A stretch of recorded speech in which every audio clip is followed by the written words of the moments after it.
Hello everyone and welcome back to another Figurehead Reviews video, and today we are taking a look at the Marvel Legends Sunfire from the Age of Apocalypse Sugarman Build-A-Figure wave. Here we have Sunfire displayed in the front window with his Build-A-Figure pieces, and then we do see the X-Men logo and his name down at the bottom.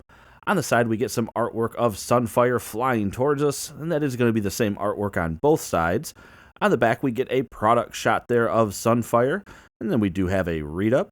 Scorching ionized plasma allows Sunfire to fly, protect himself, and blast his enemies. Then we do have all the other figures needed in this wave to complete the Sugarman Build-A-Figure, but enough about that, let's get this open and take a look at Sunfire. And here is Sunfire outside of his packaging, and another one of my favorite redesigns from the Age of Apocalypse series. Seeing Sunfire in this form is really cool, and it really accentuates just the anger that he has throughout that series, and you get the idea that Sunfire is just fed up with Apocalypse, and he is just out for blood.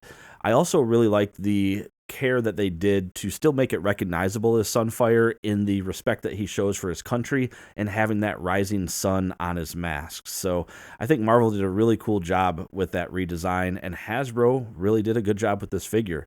Great update if you had the previous release, Age of Apocalypse Sunfire, which I don't, but this definitely serves as a great replacement to that figure. Now, Sunfire does not come with any accessories of his own. He does, however, come with the Build-A-Figure pieces for Sugarman, which is going to be the other two arms. Now, when standing straight up, Sunfire is coming in at 7 inches tall, which makes him about 17.8 centimeters, and that's because the flames there on his head definitely reach up a little bit higher. But since he doesn't come with any other accessories, let's go ahead and just get a up-close look at the paint and sculpt on Sunfire. And getting up close here, starting first with the head sculpt. And at first I was going to say that how pleased I was with the white portion of the mask in terms of how the paint came out, but then I discovered upon closer inspection that the white portion of the mask is actually a separate piece. So it's not painted at all, that's cast in white. And I think that is actually a really good call on Hasbro's part to not have it be paint on this translucent portion of the head sculpt and instead just have it be a separate piece.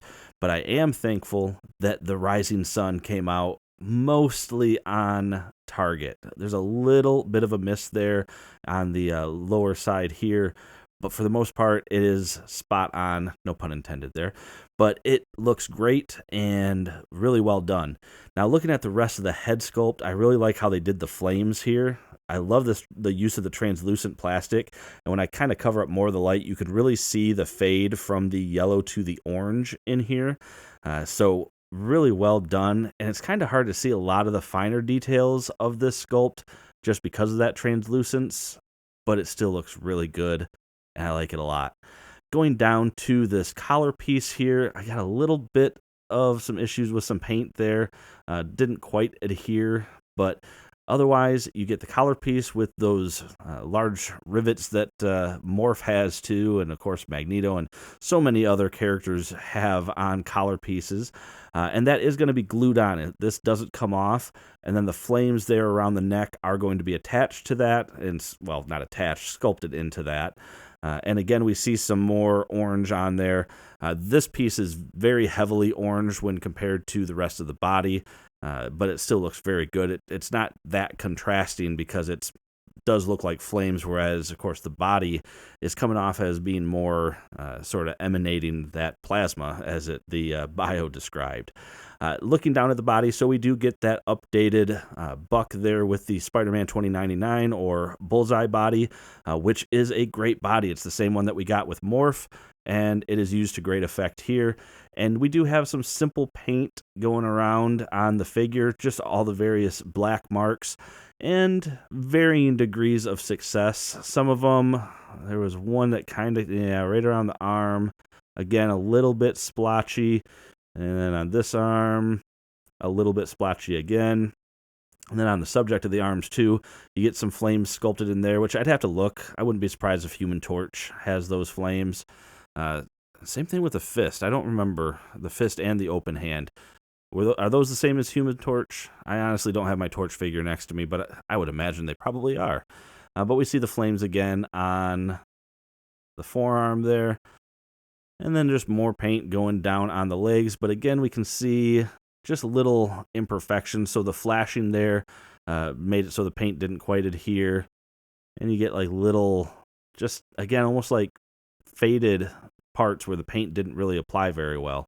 But looking at that translucence of the plastic, I mean, again, used to great effect here. And actually something really interesting, if you were kind of interested in the inner workings of a figure, like you can see there the disc used for the ankle joint. You go up, you can see how the calf swivel is done.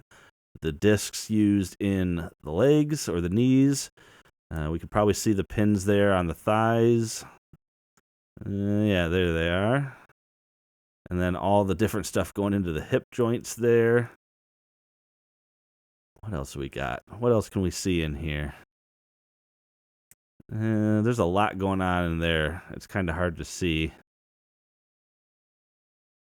We got discs there. And then we got the hinges on the hands. And actually, I did want to point this out. First time I've ever seen this on one of my figures. It looks like it didn't quite cover up the entire disc there on this hand. So it's actually a little bit loose for me. So I had some concern originally about whether or not this is going to cause problems. But thankfully, since he doesn't come with any alternate hands, I'm not going to be pulling this hand off or anything. So we should be fine there. Now, looking at the articulation, so the head can go back. Oh, okay. It can go back, but apparently it's really loose on there. Let's try that again. So the head can go back, not too bad. It can look down just fine, and it does go side to side. But when you go to this side, he does hit the flames there. He's got shoulders or arms that can go up a little bit past 90 degrees there. Not bad. Of course, full rotation. He does have those beautiful butterfly joints that can get a very good range going backwards, and even a pretty decent little range there going forward. So good movement there. Bicep swivel, double jointed elbows, but they don't really get much range there, about 90 degrees. And yeah, that's fully flexed there. And then, of course, he does have the hinge and rotation there at the wrist. He does have an ab crunch that can go down quite a ways, and it can go back really far. So that's great for some of those flying poses. You can get him into some good flying poses there. He does have waist rotation, legs, not bad. Kicks forward, all the way forward, backwards, not much. Does have an upper thigh cut. The double jointed knees, really good there, all the way back. And then we do have that boot cut, and then the hinge and ankle pivot.